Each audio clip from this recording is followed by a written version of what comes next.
þessi leið hefði komið betur út fyrir viðkvæmustu hópana, það að segja bæði gagnvart verðlagi og sömuleiðis líka gagnvart til dæmis húsaleigu og verðtryggðum lánum og meðal annars vildum við klára vísitölumálið. Bara það ef við höfum náð húsnæðisliðnum út að þá værum við bara í allt annarri stöðu, sérstaklega gagnvart fólki á leigumarkaði og húsnæðismarkaði. Hagsmunir launafólks, alveg sama hvernig við setjum þetta, hefur verið miklu betur borgið með að fara þessa leið.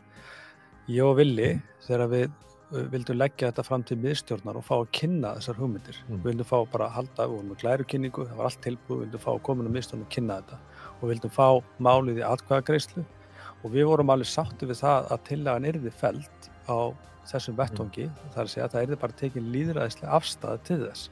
En þegar við fengum ekki einu sinni að leggja fram þetta mál, hann sem fyrsti varaforseti og ég sem formaður stærsta félags og hluti af þessari miðstjórn, að við fengum ekki einu sinni að leggja málið í dóm miðstjórnar og bara til umræðu. Það fannst okkur og það náttúrulega fyrir neðan allar hellur.